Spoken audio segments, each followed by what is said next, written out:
Well, we have to get the ball rolling again on a discussion which is going to be very interesting between Jean Tirole, who has just joined us. How do you feel? In good shape? Speaker is not on stage, but in Brussels, I imagine. Hello, Mrs. Commissioner Margrethe Vestager. Can you hear us? Hello. Yes, I hear you. I'm so happy to be with you. Well, yeah. This is an excellent occasion. Actually, I'm in Copenhagen, but I am fully with you. Okay, but we really hope you can manage to be here next year, because you know it's in Toulouse. It's just wonderful right now. 30 degrees, pretty nice wind, so it's not too hot. But hopefully you'll be with us next year on stage. We're gonna talk about this more and go more into details about the recommendations, about the rules that we are trying to establish to address big platforms, DSA, DMA, Digital Service Act, Digital Market Act, which are now coming in action, and we're going to try to regulate these big platforms, Google, Facebook, you name it, who are gatekeepers and rule setters of our digital lives. Mrs.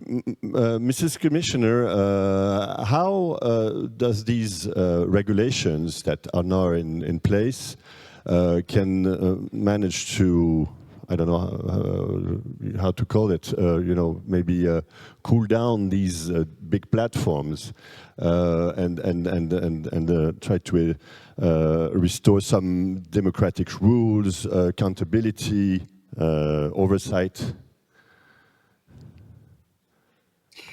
Well, you frame it perfectly.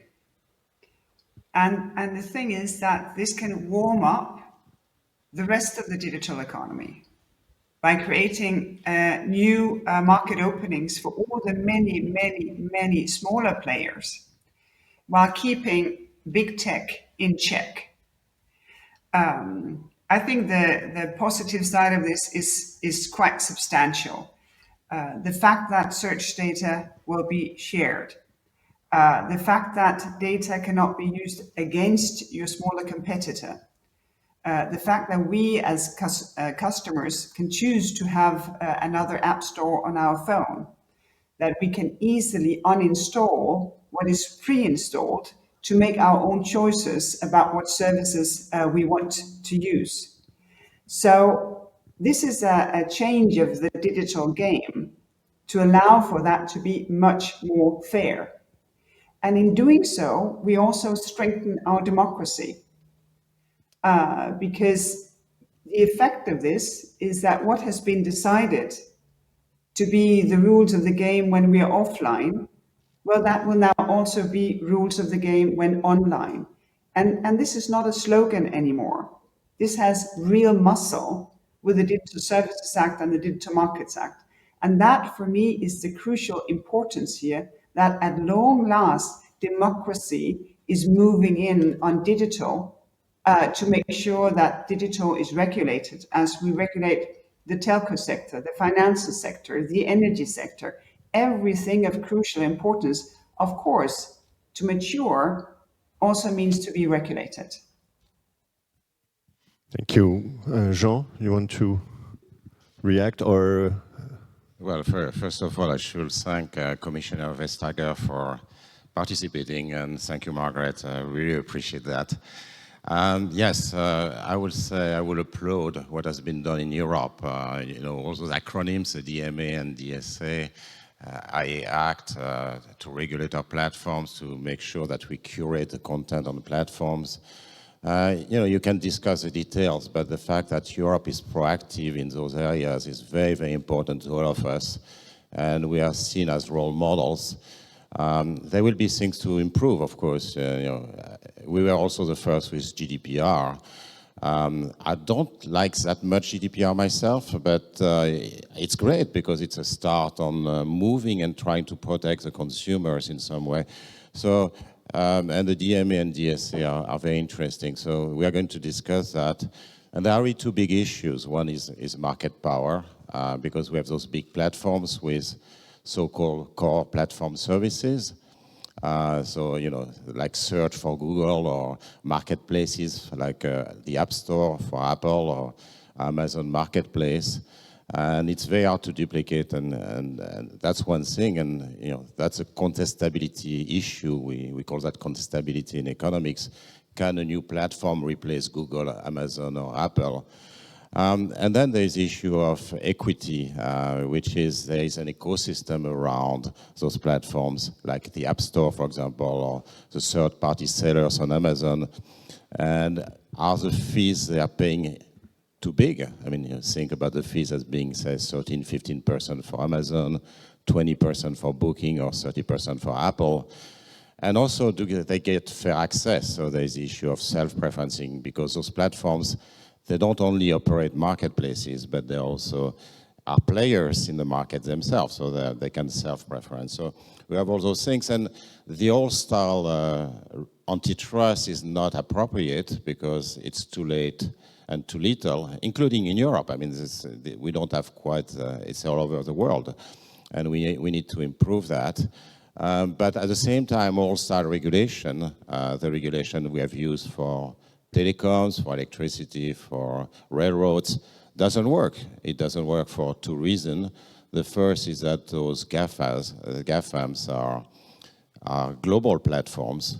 So actually, you know, if you look at historically, all those utilities which were regulated in telecoms or electricity were domestic platforms. So you had only one regulator, not hundreds of regulators. But also, you don't follow those platforms along their life cycle. So it's fine to say Google makes a lot of money, that's true. But we haven't followed, you know, all the wannabe Googles in the first place, and many of those are failed, of course, and so you have to factor in some probability of success. It's pretty complicated. So all-star regulation doesn't work for platforms, and what we have to do, and it's a little bit what's being done with the DMA, is to really think about new ways of regulating. So basically improving antitrust. Mrs. Commissioner, do you consider today that we have Europe has finally the tools to address these platforms and the abuse and the misconduct of these big platforms, whether they're Americans or maybe Asians or whatever?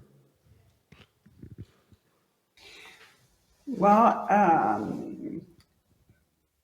I think we have two major, but this is not the end. Now we have the enforcement ahead of us, and that will show us where it works as expected, but also where it might have shortcomings. I think when you look at the GDPR, which gives us rights to privacy, sort of fundamental citizens' right when it comes to everything digital, here Europe was way ahead of the curve, and only slowly is the rest of the world coming along. I think also in Europe we still have, you know, way to go for people to feel that they are truly empowered by the digital right they got with the GDPR. When you look at the Digital Services Act and Digital Markets Act, DSA and DMA, Europe is still ahead of the curve, but not at all as fast, as long ahead of the curve as previously. And that, I think, is a good thing, because when the rest of the world is aligning to see exactly what Jean took us through just before, then the chance of success increases dramatically. Because I think in every boardroom of these potential gatekeepers, they need to consider how to live up to these regulations, how to change our business model, how to change how we deal with our customers, how to change how we deal with citizens. And I think that is the important thing here. Our regulation is in place, two major tools for change, and the rest of the world is slowly but surely coming along. And I think we'll see the results not only of the European efforts, but also of the fact that it's a global matter. You look at the proposals tabled in the US, the rules already put in place in Japan, in South Korea, in Australia. There you see that this actually caters for real change in the business models of big tech. Jean? So there are several issues. Is what kind of content do we want to avoid? Content and goods, actually, because they can be defective goods as well. But there are fake news, hate speech, and so on. There are many things that we worry about. And something we can discuss is whether actually there's a demand by the consumer actually not to face that. Of course, the consumer will not like to have defective goods, but there are other things that you wonder about, in particular in terms of fake news. We'll come back to that. But in terms of enforcement, you really have maybe 4 ways of doing it.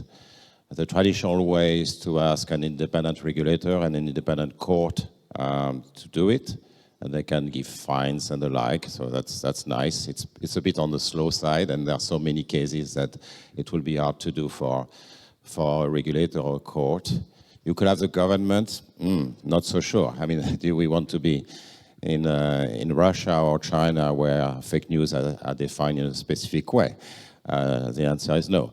Then there is the DSA, and the DSA really puts the burden on platforms, and it's true that platforms have a lot of information, they have algorithms, they have lots of flaggers which can actually bring the information. They may not have the legitimacy, so that's another thing. And the 4th way is really to bring users, you and me. So there have been proposals lately to have say Facebook as a platform. So basically it will supply the basic content and the posts and the comments. But then you could choose your own version of Facebook. So I guess almost everyone in the room will choose a non-violent, no fake news, blah, blah, blah, version of Facebook. So there will be a publisher on top of Facebook which will sell us a service of having a better Facebook.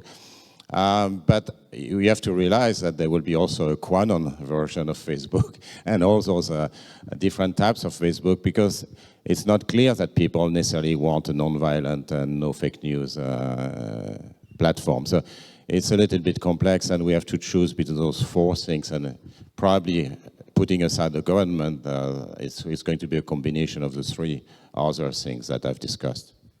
Yeah, because these platforms now, they choose what we are allowed to see, not to see, to read or not to read. They have the power to do that, right, Mrs. Vestager? And who is accountable, and who is overseeing the conduct or misconduct of these platforms? I think there's an important distinction here, that the European legislation that will give you the processes to be in place for national legislation on what can be said and what cannot be said to be upheld. So the Commission will enforce for the very large platforms. National regulators will enforce for smaller platforms. The thing is that now most member states of the Union would have legislation against hate speech, but we would not necessarily agree on what is the grey zone, what can be said and what cannot be said. And I think it's important to recognize that there will still be these differences. Take a Dane, in both countries hate speech is forbidden, but I don't think that we agree exactly on where are the borders. The Germans in particular are very, very, very strict when it comes to hate speech. And I think this is important because that will still fuel national debates about what is legal and what do we actually deem to be illegal in our democracy. It's easy when it's incitement to terrorism, when it's a child being abused, but when it's hate speech, the gray zone is the challenging and interesting place to explore how to set the borders here. And I think it's important, this combination of enforcement of the platforms taking responsibility to set up systems where not only can flaggers content be taken down, but also the arbitration mechanism. Of course, in the end, the court will have a say as well. And then on top of things, we still need to have sort of the voluntary code of conduct and code of practice that we see now is helpful. Platforms can do more, but they already do quite a lot. For instance, when it comes to curbing the Russian manipulation propaganda campaigns that we see in connection with the Russian war in Ukraine.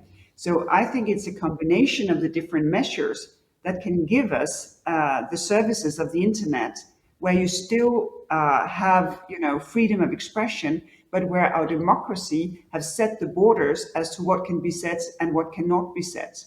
And that is the important thing here. But I take Jean Tirole's point about that there will still be someone who chooses the hate speech, that chooses the violence, because one of the reasons why it's there is that it's exciting. It's clickbait. It excites people. It engages people, and this is why you see it, because engagement is part of the business model. And this is one of the reasons why this legislation will need the business model to change, because you cannot push this kind of content and make that kind of content what engages people. And if you allow me, who will and how will you take action? I mean, in the digital world, you often have to react in a matter of seconds, right? And so do you have the means at the European level and at the national level, and how do you coordinate? To react as quick as possible.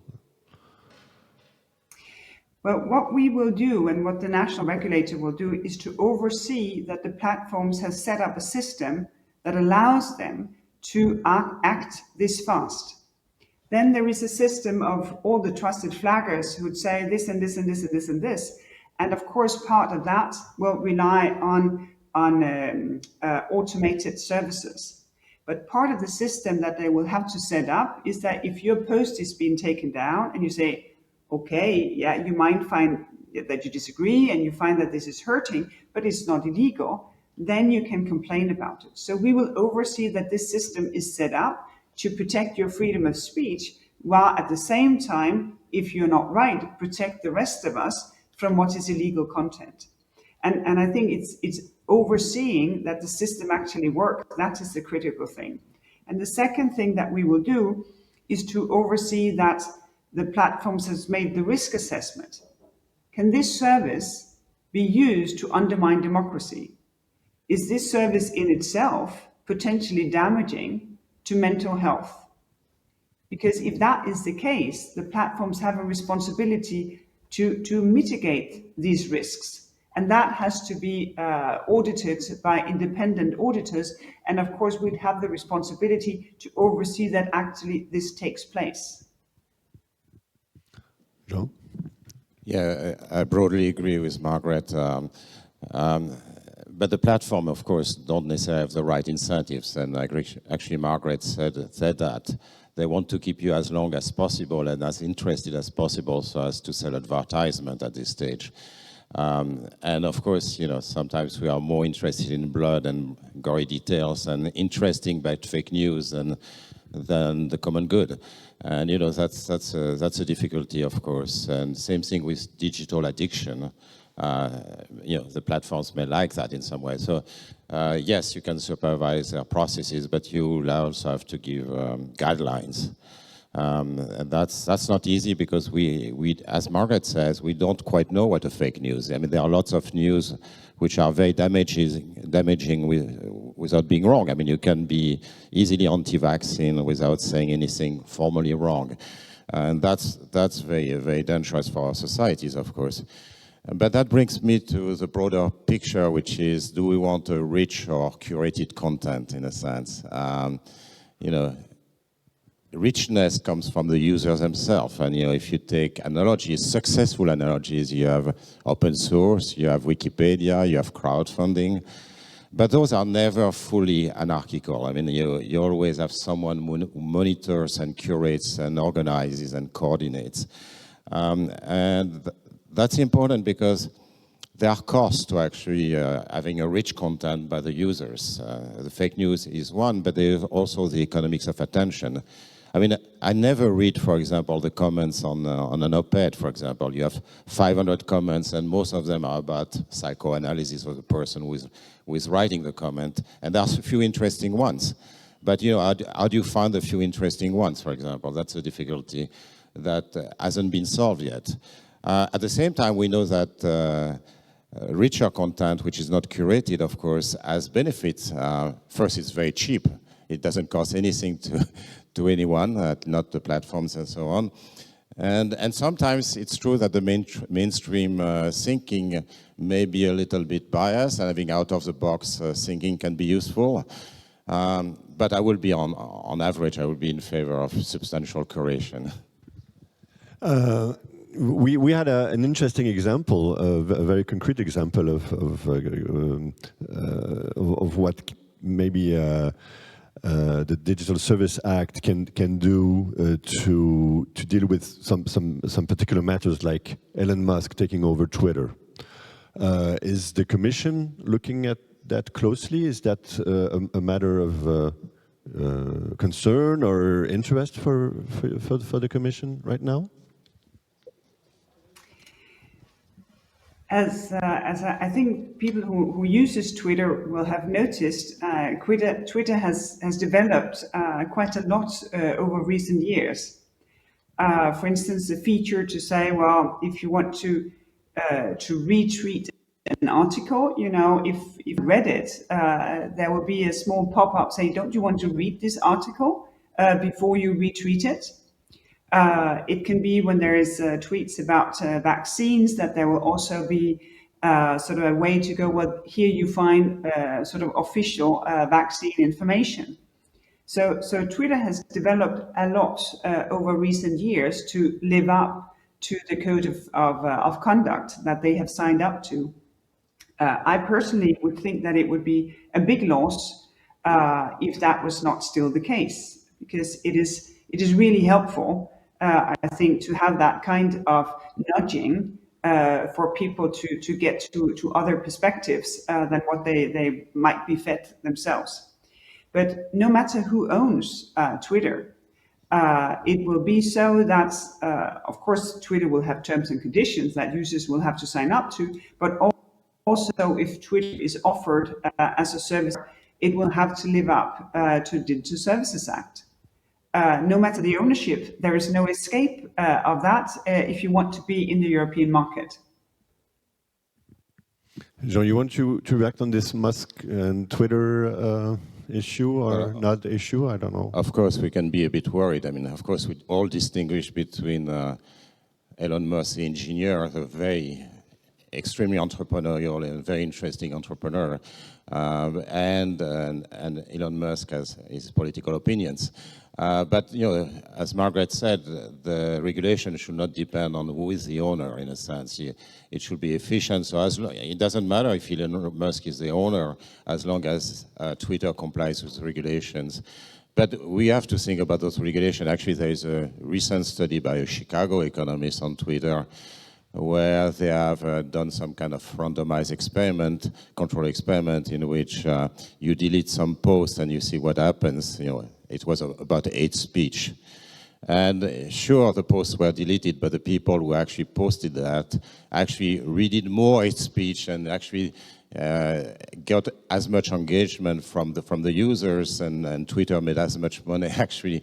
So in the end, you move the prime somewhere else, and that's something we have to worry about, is this migration thing, which arises in many different cases. So here it's within Twitter. So you delete the post, and the person multiplies the number of posts, and you have to catch up with the person with this hate speech. But it could be across platforms. So if you regulate Twitter too much, then you really have to make sure that people, especially all those groups of people who think alike, conspiracy theories and so on, they don't move to another platform, which usually will be a smaller platform, and in the end you get the same outcome. And that's, by the way, something that where I may slightly disagree with the proposal for the DSA, which puts much more obligation on very large online platforms, which is fine. I mean, I understand it's much cheaper for those platforms per user actually to curate the content and so on. But at the same time, if we have small platforms which arise with all this hate speech and so on, it's not going to be great either. They will be subject to the laws, I understand that. But, DMA is about market power, and that has to be that has something to do, of course, with the big platforms. DSA, yes, I mean, more obligations on the big platform, yes, but we should not forget that the small platforms are quite dangerous as well, all the more that they have less to lose from a scandal, whereas the big platforms have high market caps, and if there's a scandal, they are going to lose something. Yeah, last year we had an interesting session with Thierry Breton, your colleague, Mrs. Vestager, about, and the whole question was how much regulation is too much regulation, right? And how do you establish the barrier between you have to regulate and avoid these big platforms, these big groups, multinationals, international, non-European platforms, to do whatever they want in Europe, on the European market and with the European consumers. But you also have other actors, players in the field that are trying to innovate. So what's the balance between, my question is, regulation and innovation, and how do you regulate and try not to avoid to hurt innovation? I think this is a very interesting discussion. Just one thought on what Jean said just before, because there is a sort of an asymmetry also in the DSA. There are bigger obligations on the very large platforms, but when it comes to sort of the core substance, there is also obligations on smaller platforms so that they cannot just develop such a hate hole where all the haters can come together and do whatever. And one of the reasons why I think it's important for the big platforms is that, a huge majority of people, they don't hate other people. They don't engage in hate speech. They like the social media and whatever. And the important thing here is, of course, that the huge majority of us are not the victims of propaganda that has, hate speech at its core. And this is why I think it is important, and that into sort of hate territory can be prevented if we can make sure that what is illegal actually is being weeded out. On the question of regulation versus innovation, I think there are quite a number of instances where regulation paves the way for new markets being created, for innovation to be the relevant answer. That is part of the logic of the legislative proposal on artificial intelligence, because here we want to regulate only the use where something fundamental is at stake, the risk of biases, the risk of discrimination, and in particular the public sector, of course, has a huge obligation in the health services, in unemployment services, in social services, to make sure that citizens are treated the same. And following sort of the logic and the obligations of the AI Act, I think that will open the public sector as a market for innovative AI, for instance, for support decision making for social workers or people working in unemployment services. So here regulation can be market opening, and because of that, enabling innovation. And if you look at the Digital Markets Act, I think in particular this is the case. Because if you're an investor today, well, you want to know the business that you want to invest in. How do you get to market? How do you get to your customers? And today, actually, for a lot of smaller businesses, you depend on the gatekeeper. You depend on the one literally keeping the gate to the market.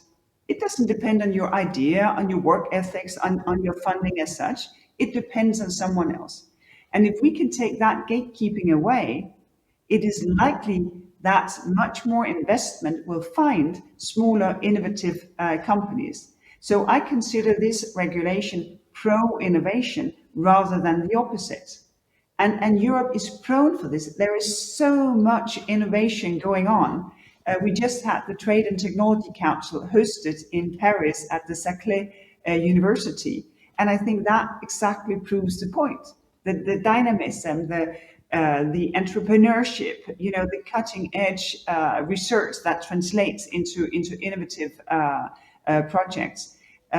To enable that to find financing in the market, that is the main rationale of the Digital Markets Act.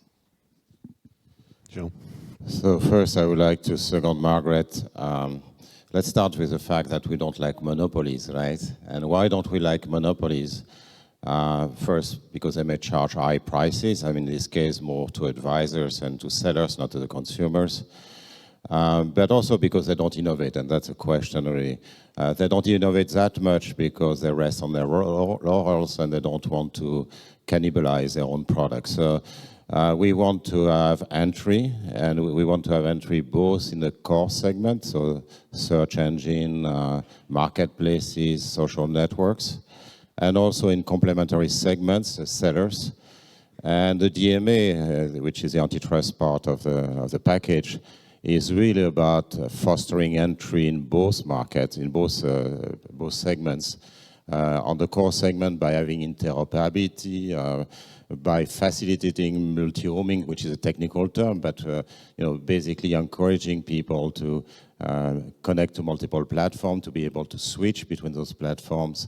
Protect sellers also, you won't be able to use data of sellers. So if you innovate a new product, Amazon or Apple won't be able to use your data in order to mimic your product and make the money out of it, and no self-preferencing and the like. So that's very important for innovations. I want to insist.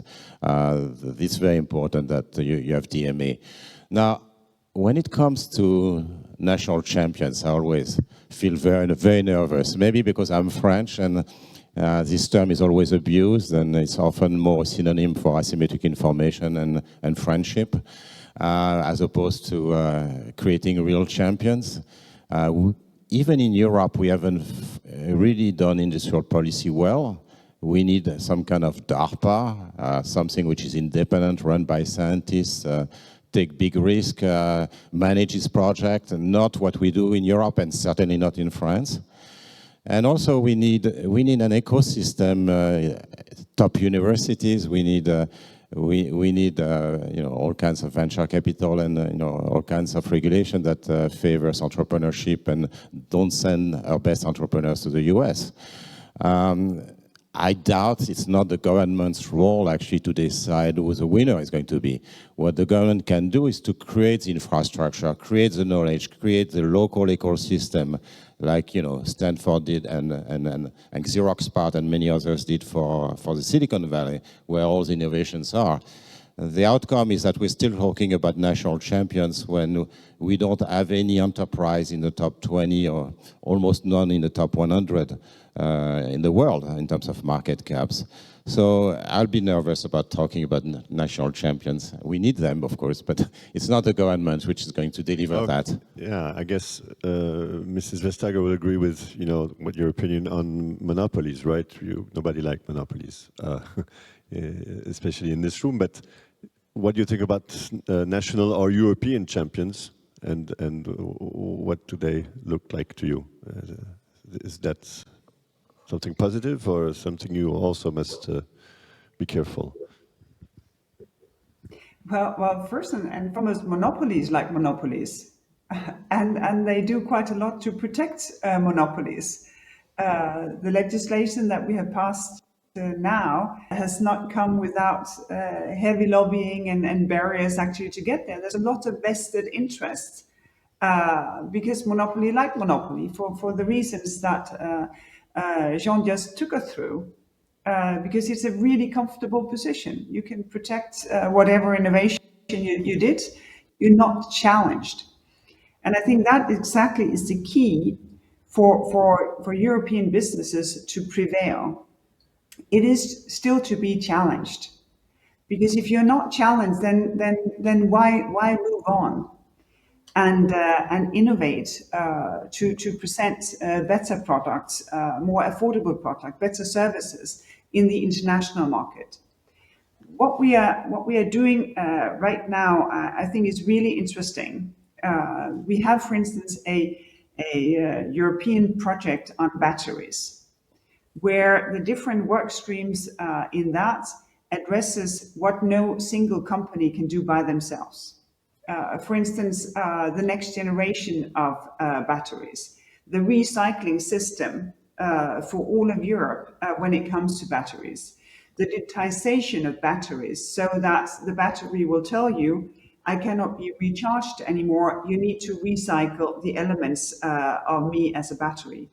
And that has led to the highest investment in batteries on this planet. So from being behind, we have enabled, in a combination of some public funding, but foremost private funding, to come into this. So it's not governments who have chosen winners, it is businesses who lean forward to do something together for the benefit of also businesses who do not participate in this project. And that sort of cutting edge approach and energy, I think that is what we need in order to have a footprint also in the global market.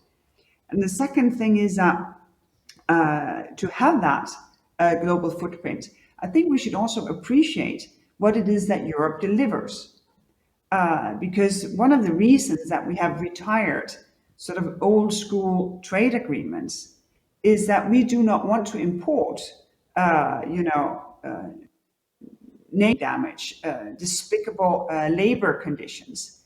So Europe is also championing that what you buy from Europe has been produced with decent working conditions, with an environmental framework that preserves, and with a set of climate provisions that make sure that we can keep innovating, keep producing while fighting climate change at the same time, because that must be part of the package.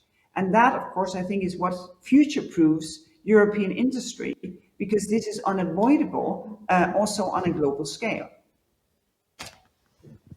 Sure. I fully agree, of course, that the right scale is often Europe in the international competition. If we want to compete with the US and China, we need European champions, not French or Danish champions, right? So that goes without saying. I would say in terms of, yes, sometimes we do need public support, and that's why I would suggest that we do have some accountable process, and that's why some kind of DARPA-like or NIH-like or whatever will be much better than what we use in Europe, in order to make sure that we actually give the money to teams which are going to deliver, or are going to deliver with a reasonable probability. And that's the political process is not satisfactory for that. And what you say, Margrethe, on conditions abroad, I mean, yes, I mean that's a big issue. And in the report of the Commission I chaired with Olivier Blanchard, we actually recommended what is being done now, what's going to be done in Europe, which is to have a border tax adjustment, which is for carbon, to avoid that all the carbon-intensive industries move abroad, or rather the products move abroad, and that's very important. So we have to have I don't know, sometimes regulation, sometimes ESG, so that we avoid the worst of trade, of course. And you know, we don't want our countries not to be able to compete because of unfair advantage abroad. Mrs. Vestager, do you want to comment on that, or next question? Well, I think this is, it's a good example of how policymaking is being informed, not by sort of ivory tower thinking within the Commission, but asking, you know, insightful people outside to give the best possible advice, and then to make a policy from these recommendations. That goes from the carbon border adjustment mechanism. It goes for our AI Act. That's these interchanges that will actually work. And I think the carbon border adjustment mechanism sort of signals also to the world that we are serious about fighting climate change. We now also negotiate what is called the foreign subsidy instrument to prevent foreign subsidies coming into the Union in an intransparent way.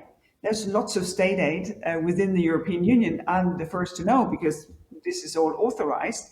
But the point is that it is indeed authorized. It is transparent.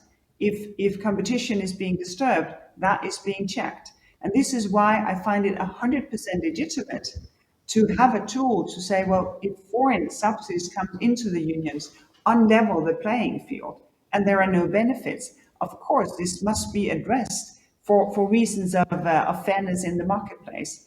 And this is part of sort of the European signaling to our global partners about a fairness in the marketplace and a reasonable level of public support to prevent subsidy raises.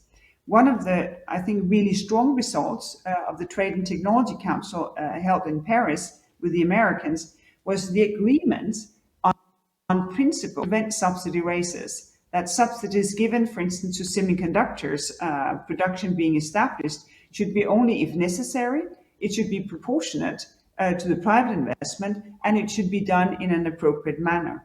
And I think that shows that Europe can use its weight and the legitimacy that comes from what we are doing also to change step by step global behavior.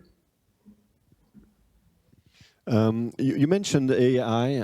We had an interesting session just before this one about artificial intelligence and the limits you have or not. I mean, and the impact on the consumer, on the citizens, and so on. What is the objective of the Commission on artificial intelligence? Is it to regulate or? Well, we want to do two things at the same time. We want to regulate where, for instance, there is a risk of discrimination, and we want to invest as broad as possible. And I think everyone has heard about examples where people are being discriminated or not equally treated by machines. Take the Dutch example, where there was an issue with AI used in social services that had to resign, and the entire government had to resign. But what may be also, I think, under debated is that we have human biases, and sometimes machine support in decision making can make us question and hopefully do away with some of our human biases. I think there's a lot of people who would like to sometimes have a second opinion, and that second opinion informing part of the decisions being made for how they are being supported, for instance, in social matters. So I have really high hopes for the use of artificial intelligence, because I think that we can get in control of the high-risk use cases. Jean, you want to react? Yeah, I mean, there are several issues, and here it's a call not only for the commissions, but also for researchers and everybody in the room to think about how we should regulate AI. It's very important. So if you look at the AI Act, there are interesting points being made, but we need more guidelines to know exactly where you want to stop. So let me give two examples. One is social scores. We don't like social scores like in China, where every individual and every firm has a grade, and some grade which is based not only on your pro-social behavior, but also on divisive issues, including religions and politics and many other things. Clearly, we don't want that. But the question is, do we want a social score? We do have social scores on Uber or eBay or something like that. So where do you draw the line, and what's going on? The other thing is human supervision. So, as Margrethe said, they're also the humans, and also that was also mentioned in the previous session. Humans also make big mistakes, so you also have to look at the counterfactual. It's not only the machine having biases, but you also have to think about it. And where do you draw the line? Let me give you an example. In China, and financial, Alibaba lends to millions of small and medium enterprises, and you get the answer for your loan within 1 second. Now, how is it possible? Of course, because you have artificial intelligence. They have lots of data about you as a person, and their algorithms are very accurate, so that actually they make money out of that. Now, in that case, that was not bad, because those millions of SMEs, small and medium enterprise, could not get credit from banks, from the big national public banks. So probably it was a good thing in that case, but there was no human supervising. So that depends also on how much competition there is. So for example, do we think of having a loan, having access to a loan as a right? I don't know. I mean, you don't want everybody to have access to loans and to be over-indebted. And then, it also depends on whether you have competition. So if you don't get the loan from and financial, you can get a loan from another bank.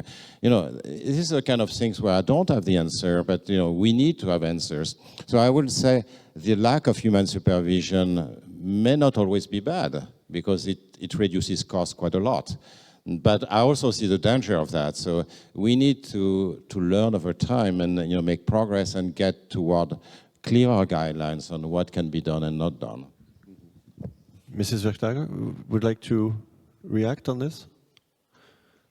Well, I think I can fully subscribe to this view.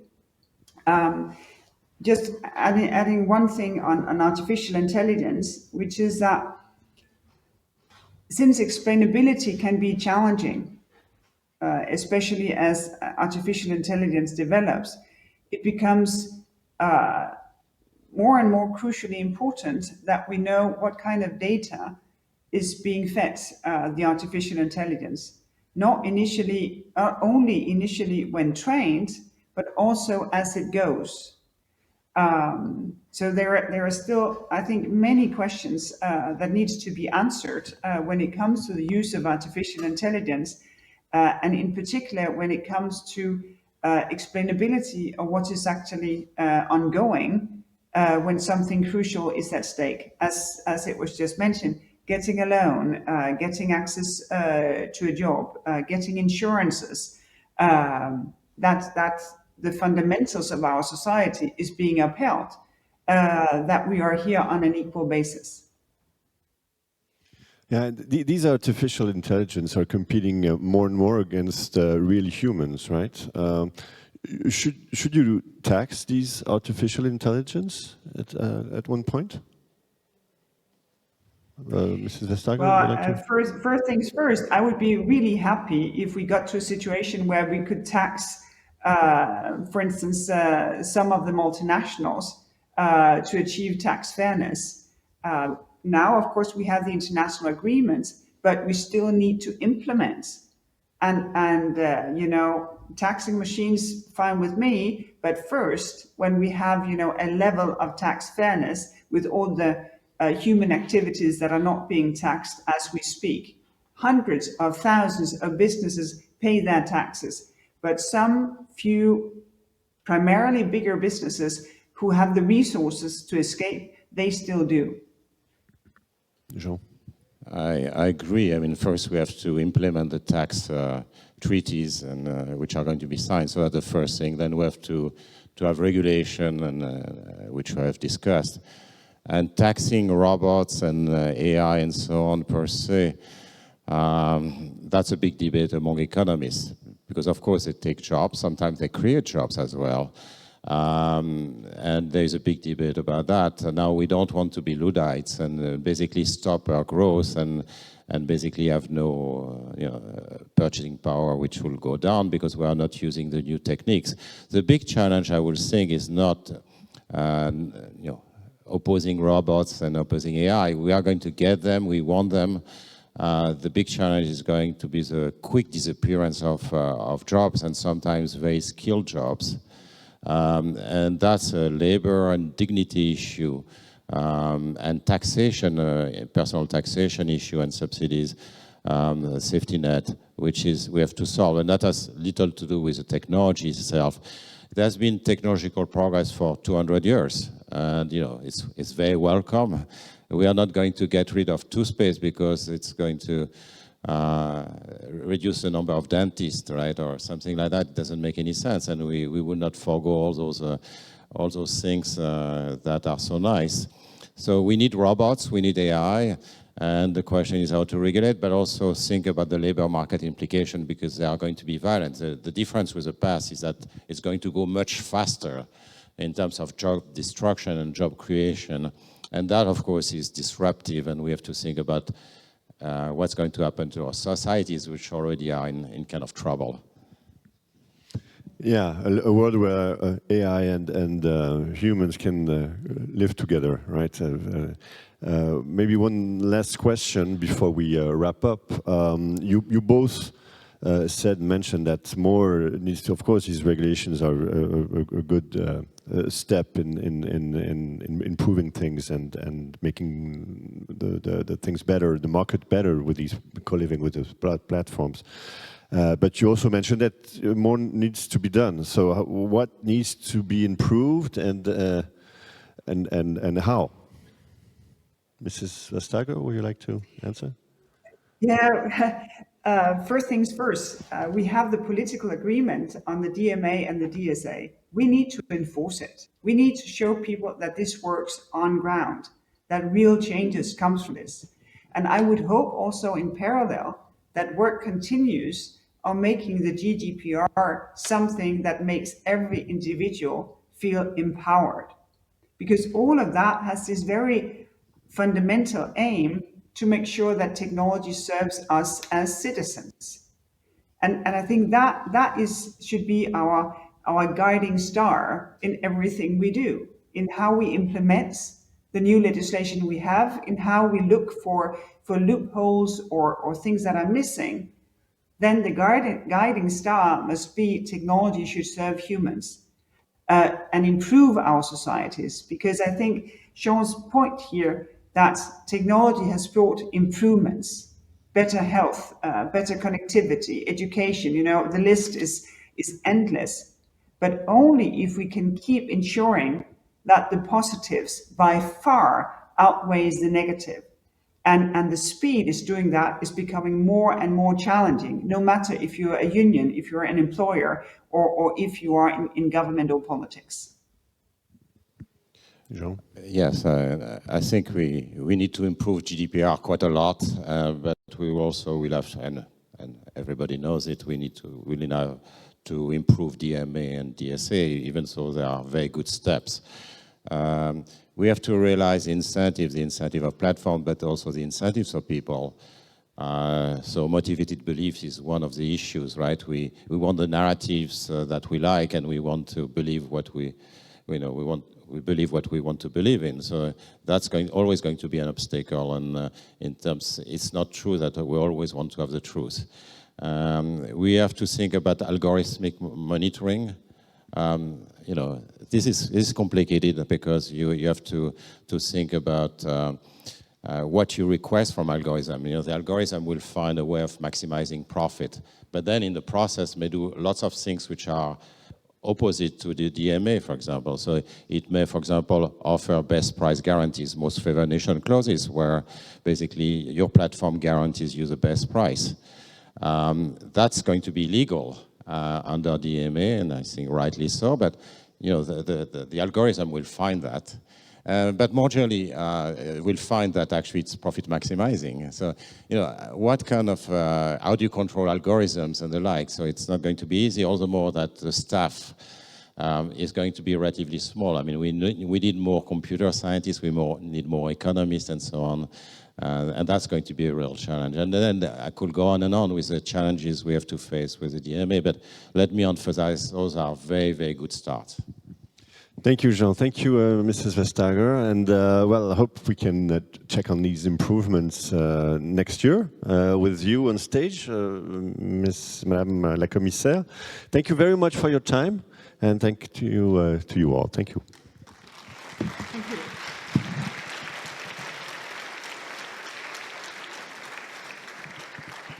Thank you.